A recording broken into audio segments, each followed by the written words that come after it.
Okay, are we gonna go look for birds? Let's go for a snowbird hunt. Making some power today.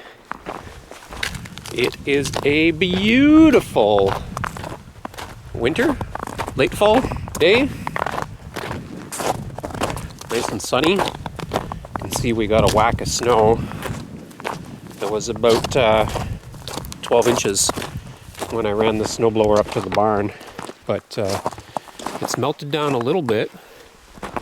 It's not quite deep enough for snowshoes, but it's still kind of slow going without them.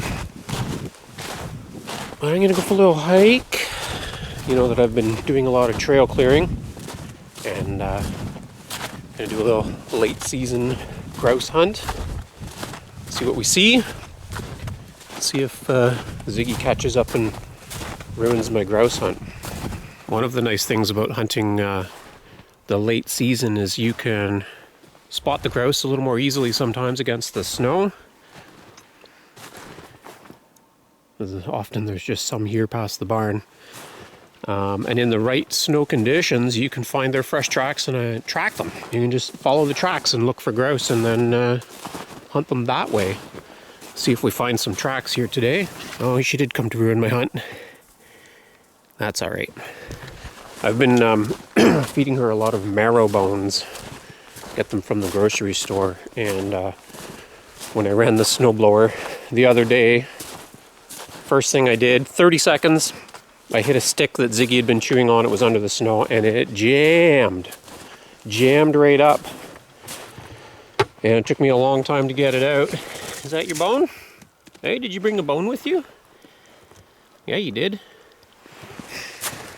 Then I ran the machine for a few more minutes, and the next thing I hit was a marrow bone under the snow. It's not going to be the last one I hit either, but I guess they're brittle enough. It just blasted into little pieces and threw them all in the snowbank. But Ziggy has been mining the snowbank for all those little marrow pieces. I think she can smell them. All the ones she couldn't reach when the bone was intact, and now it's just been ripped open for her, so she's loving it. Hey dog. Hey dog. So just hunting ruffed grouse.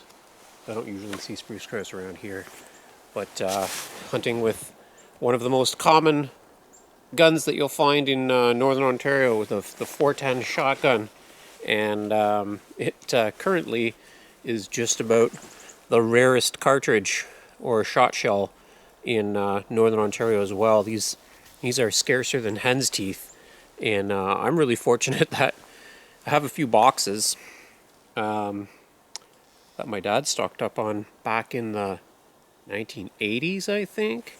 So these are old shells, but they still go pop, and I'm still shooting grouse with them.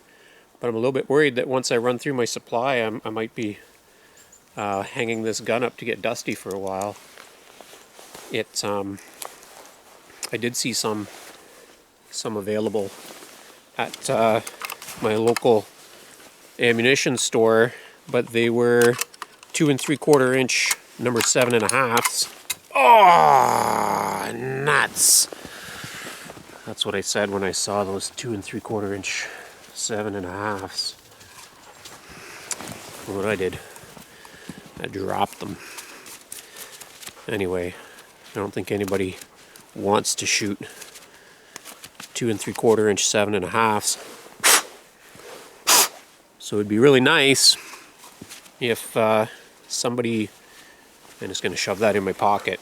Really nice if somebody stepped up production. There even are some Canadian shotgun shell manufacturers that do 410. They just, I don't know what, aren't doing them right now, or they're not doing enough to meet demand. So hopefully those guys step up production.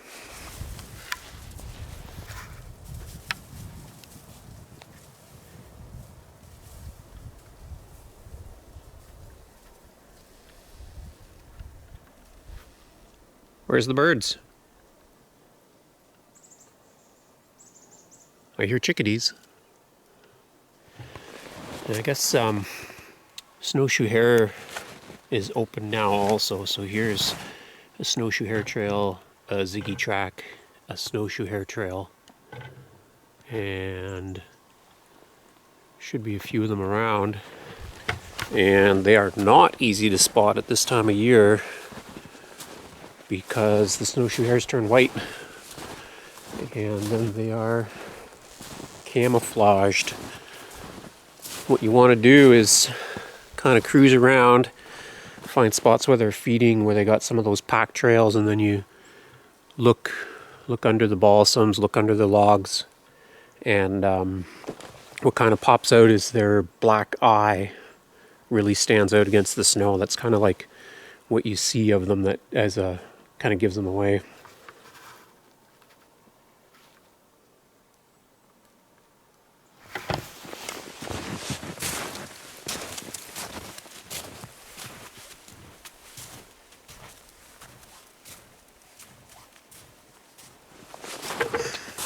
Sun's almost low enough on the horizon that the grouse might be jumping up into their roosts.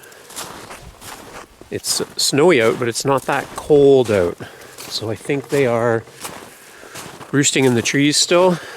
In the real cold of winter, they burrow under the snow.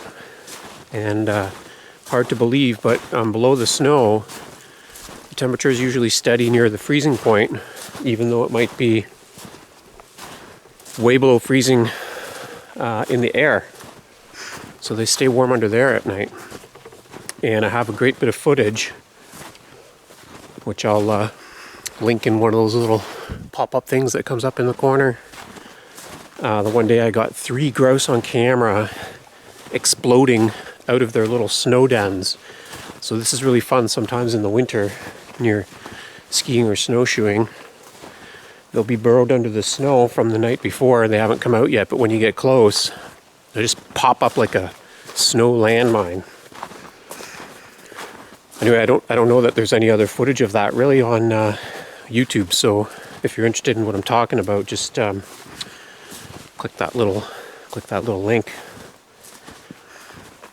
Yeah, I think it's just hovering around freezing right now.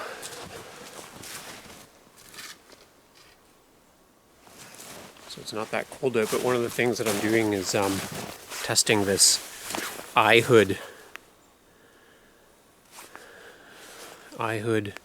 heated jacket.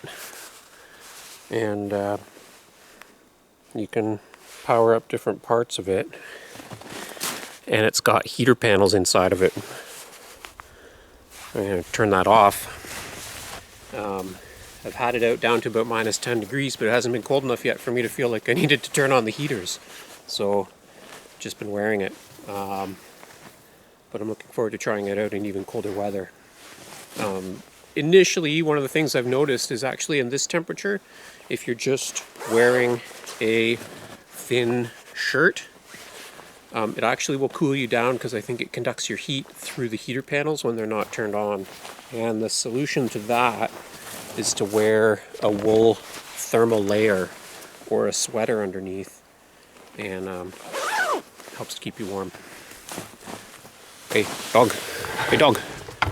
Dog. Dog, dog. You just ignoring me? You turkey. Let's find a bird. When you hunt a property regularly, you really get a sense for hot spots. I have so many memories here of places I've shot grouse. And this rock, at a certain time of the day, the sun comes in sort of around noonish or early afternoon, and it warms up that rock, and it's like a hot spot for grouse and hares. They just perch up there and hang out. So I always look over there when I walk by. And if you've got a real sharp eye, you'll see there's a little item up there. A little bit of chaga growing on a yellow birch. So I'll keep that in mind too for later this winter. Steve Lukachich, he likes to harvest those in January.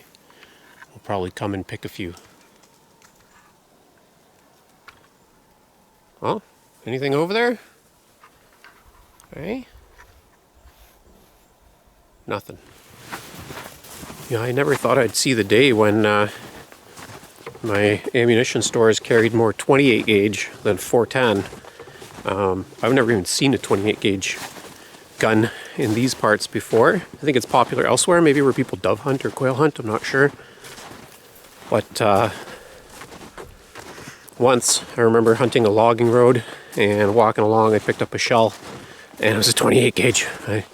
I put it in my pocket like it was like a rare treasure, like something you'd never see. I don't have it anymore, but you can get 28 gauge, but you cannot get 410. Blows my mind. There's some little mouse tracks right here. Hop, hop, hop along the top of the crust of the snow. This field is a hot spot for foxes. Ah, Ziggy, what are you rolling in? Hotspot for foxes. There's often in the winter fox tracks crisscrossing this field. It's not that big of a field, but they crisscross here. And you see where they've been pouncing on mice and voles that are below the snow. Digging them up. Sometimes you find a little blood spot or something. I had a deer feeder hanging. And I put some apples here this year. I didn't put a corn feeder. I just threw a bucket of apples, and no deer came, but the fox has been eating them, and I guess Ziggy is too. Is that what you were rolling in? Rotten apples? Yeah. Ew. I think that's a fox poop. Gross. That's what you were rolling in. You weren't rolling in the apples, you were rolling in the fox poop, and there's a fresh one. Okay. Gross. Fox poops. Here's where one pounced. And there's another spot where a fox pounced. And over here, another spot where it pounced. And then these tracks, these are not Ziggy tracks. This is somebody a little bit lighter with bigger feet that didn't sink as much, but they're bigger than a fox track. That might be,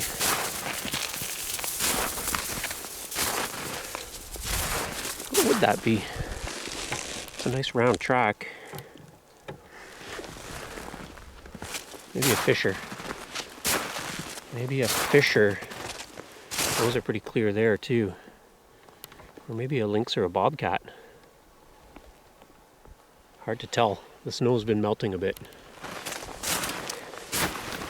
I was picking some of these milkweed pods a couple weeks ago, filling my hunting vest pocket with them. They're great little wind indicators. Figure out which way the wind's blowing. Which today is from the east. Wind from the east. And I'm coming from the east, so my smell is moving up ahead of me. That would be a bad situation if I was deer hunting. But doesn't really have any bearing on grouse hunting. As I'm moving along, I'm mostly looking over here to the north. Well, and I'm watching Ziggy way up there for any clues that she's seeing birds. But I'm looking over to this side where the sun is on the trees and on the ground. I think that's a more likely spot to see a snowshoe hare or grouse. Everything looks a little colder and less inviting on the south side here, so most of my attention is on the sunny side. I am trying to cover all my bases though. Eyeballs in all directions. In the late season, the grouse obviously have a change in diet, which you have to keep in mind if you're targeting them. So all the nannyberry, the wild raisin, that stuff's all long gone now. And they can't really scratch feed on the ground, but they will eat things at ground level, little shoot tips and any last green leaves. Sometimes where there are ferns poking out of the snow, they'll be eating those ferns, and they'll be up in the tops of these trees. kind of where it's nice and warm in the sun, especially on a day like today where it's not windy, just a steady little breeze from the east. And they'll be up there eating poplar buds and things. So I send my eyeballs up there too. They're waiting for me, hey? Ziggy likes to run circles around me, then get a little bit ticked off about how slow I'm moving, plunk herself down in the snow, wait for me to catch up, and then get active again. I'm kind of getting out of these conifers in a minute. I'm getting into the start of my maple sugar bush. Oh, nice stick. Nice stick. What a hard worker. And that transition zone from the mixed woods into the hardwoods is often a great spot for grouse as well. And you get more sun hitting the ground in the hardwoods because there's less shade from the conifers. So it's a good spot to catch grouse sunning themselves, or they're accessing the available bits of open ground to forage for any last ground foods of the season. It's also a good spot for hares up here. Okay, we have a ziggy track going that way, and this way we have something. I guess it's a fox, but the track looks a little bit big again. The stride is pretty close. Maybe a fisher again. There's a yellow birch up there, and you can see it's got some seed structures that are still hanging on. Probably some old catkins and things, stuff that a grouse might like to eat. And I would say that I much more frequently see them in a poplar or birch tree than in something like a sugar maple. So sugar maple buds are really quite small. But the red maple buds are big, and poplar buds are big, and the yellow birch buds are bigger. So that's where you tend to find those birds. Well, it gets dark early this time of year. There's maybe an hour and a half till sunset.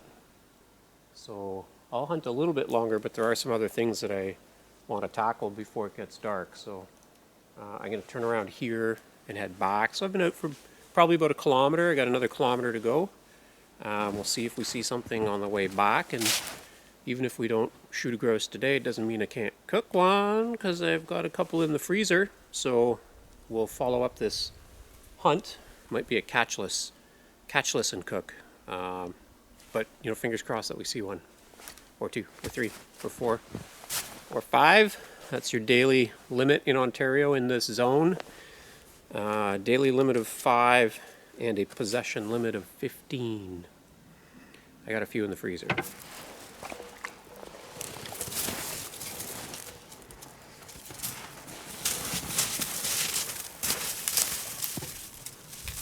Always after the sticks, eh, Ziggy?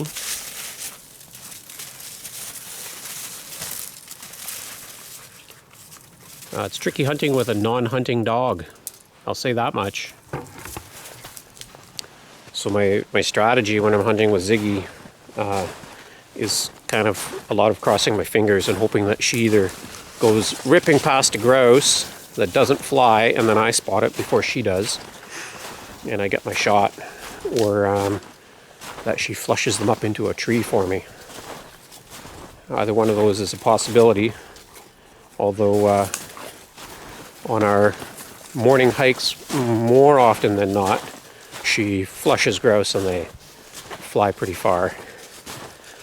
She's more interested in sticks than birds, usually. Still a little bit of a puppy, hey Zig? She is a year, a month, and 2 weeks old. 3 weeks old. slowing down a little bit. Might as well take care of the bit of a shelter while we're here. I do have the materials to build a more solid A-frame. I gotta watch that this ridgepole doesn't snap and land on my head.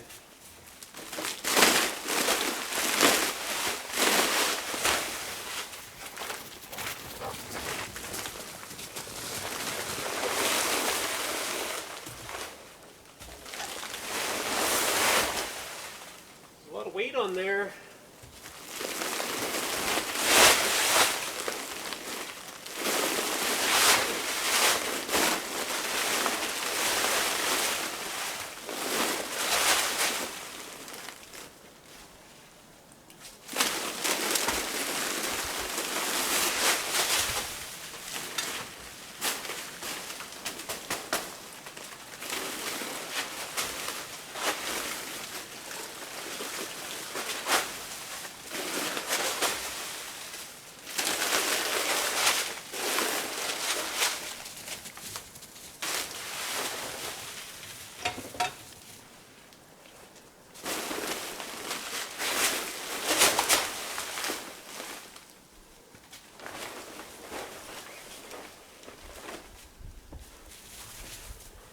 Hi.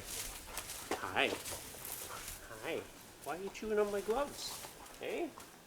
Why are you chewing on my gloves? Leave them alone. These gloves have been good to me for a couple years. Watson. I think I got these at Princess Auto. And they're holding up pretty good, but I did open up on the side. I got to put a couple stitches in there. Because a stitch in time saves 9. Hey, hey, leave it. She's trying to eat glass bottles out of the junk pile here. And away she goes. Dum-dum. That's the one you had earlier. Hey, that's the one you had earlier.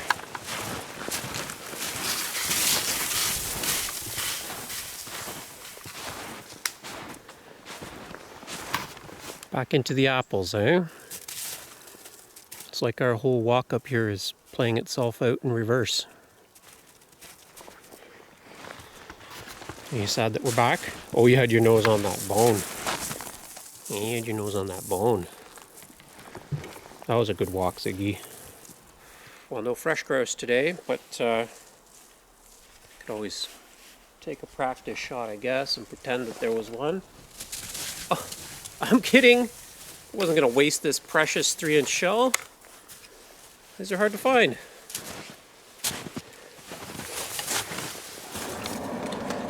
Okay, that's the sound of the oven preheating.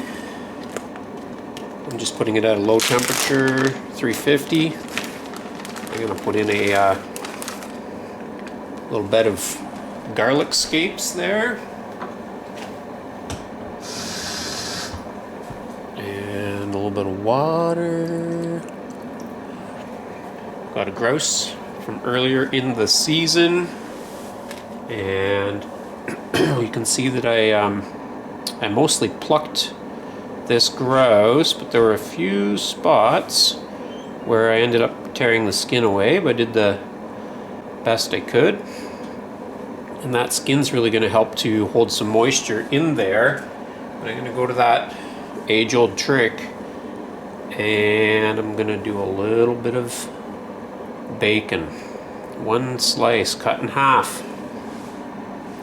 And that's our boy right there. So that's going in the oven until it's ready.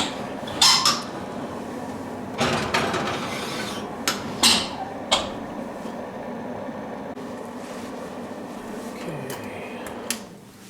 Let's have a look. Oh yeah. Whoop, knocked it over. Let's do a little quick read with the shaft temp. And 180, more than cooked. More than cooked. So, what are we gonna do here? Kind of Get you in a little bit closer, I guess. Oh yeah. How does that look? See if I can get into some of this without interrupting your view. Try the bacon.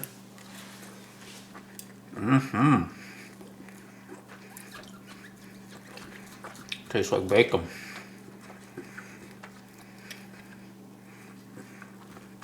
So grouse can be very dry